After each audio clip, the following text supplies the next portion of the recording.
With what kind of nourishment should we feed ourselves? Good morning and welcome to our meditation group, Flourishing During Times of Uncertainty. My name is Father Frank Buckley and I'm delighted to be your host this morning. It's a three-part program focused on transformation and awakening. The first part is a little inspiration to get us going. The second part is the opportunity to drop the little self that's always clinging and attaching to whatever he or she may find by just turning the gaze inwards and enjoying silence for 20 minutes. And the third part is an Ignatian examine where we look over the last 24 hours and notice where we might have missed God, but especially where God showed up for us in beautiful ways. We try to build community here. If you're new, feel free to put your name in the comment box, say hello, share something from your examen. So this morning I'm going to begin with another favorite of mine, Father Anthony DeMello.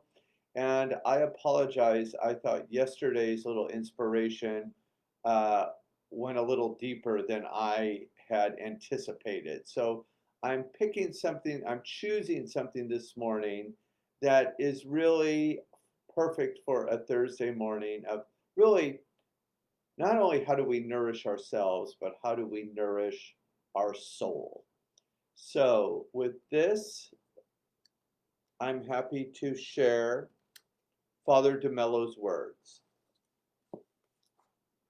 What kind of feeling comes upon you when you're in touch with nature or when you're absorbed in work that you love?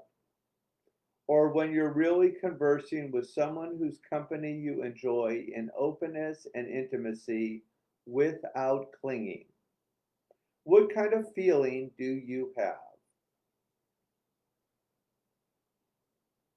Compare those feelings with the feelings that you have when you win an argument, or you win a race, when you become popular, or when everyone's applauding you.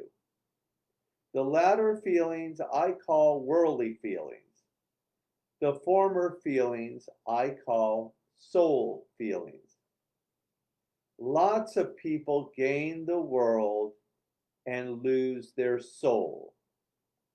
Lots of people live empty, soulless lives because they're feeding themselves on popularity, appreciation, praise, on I'm okay, you're okay.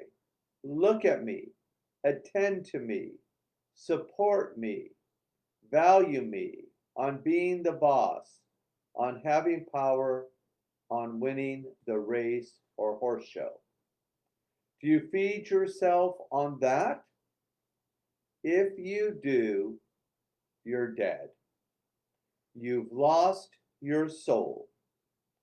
Feed yourselves on other, more nourishing material. Then, and only then, you will see the transformation. I have given you a whole program for life, haven't I? Thank you, Father DeMello, for those enlightening and challenging words this morning. This nourishment, this transformation that Father DeMello is talking about, I believe with all my heart, is grounded in contemplative practice. We need a morning practice to turn the gaze inwards, to nourish the soul, to focus on that which matters most in a safe, affirming community. So welcome, let's get started. One of the ways we flourish is we unplug from all technology. I invite you to turn all of the technology off. I will set the timer for 20 minutes so you don't have to worry about that. I'll ring the bell to get us started and then ring the bell at the end of 20 minutes. I invite you to take the shoes off Either sit in a cross-legged seated position or place the soles of your feet on the ground. Feel the energy of the earth. Lower the eyes and let's get started.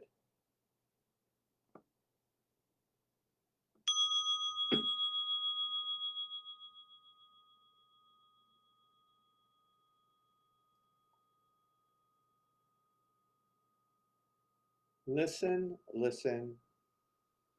The sound of this bell returns us to our true home. Let's begin with a little diaphragmatic breathing, that is, breathing deeply as possible into the tummy 3 times to get us grounded as we begin. Inhale and exhale. Beautiful. Inhale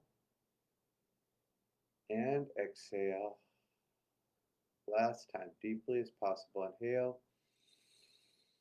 Slowly exhale. Continue to breathe on your own. Drop down into the body. Take the attention to the breath. Engage your sacred word. Pay close attention to the traffic or any external sounds, letting go of thoughts and dropping into silence. Please continue.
Gently bring your attention back to the room. If the eyes were closed, open the eyes. You can circle the wrist one way, circle the wrist the other way, move the shoulders a little bit, back it up. Excellent. Hands up and lower. Two more times. Inhale, lift, low back bend, and lower. Last time, inhale, lift, and lower. Shake it out. Wonderful job, everyone.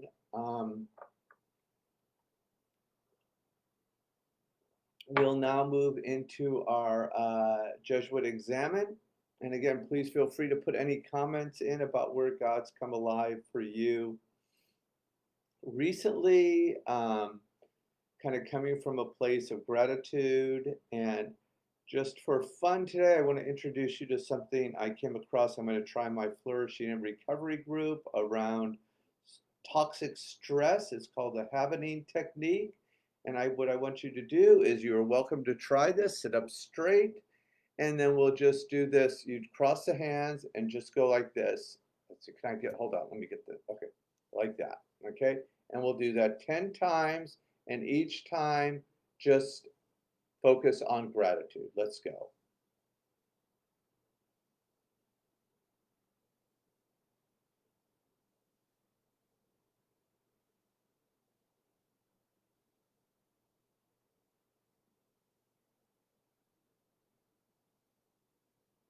Two more times. Release the hands, rest them on your lap. Inhale, exhale, just notice what you feel.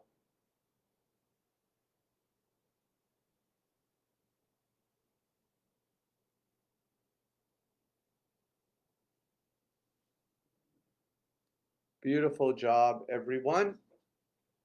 That is a wonderful exercise, especially in the middle of a pandemic when our own biology is dangerous to others and we're really experiencing very little touch.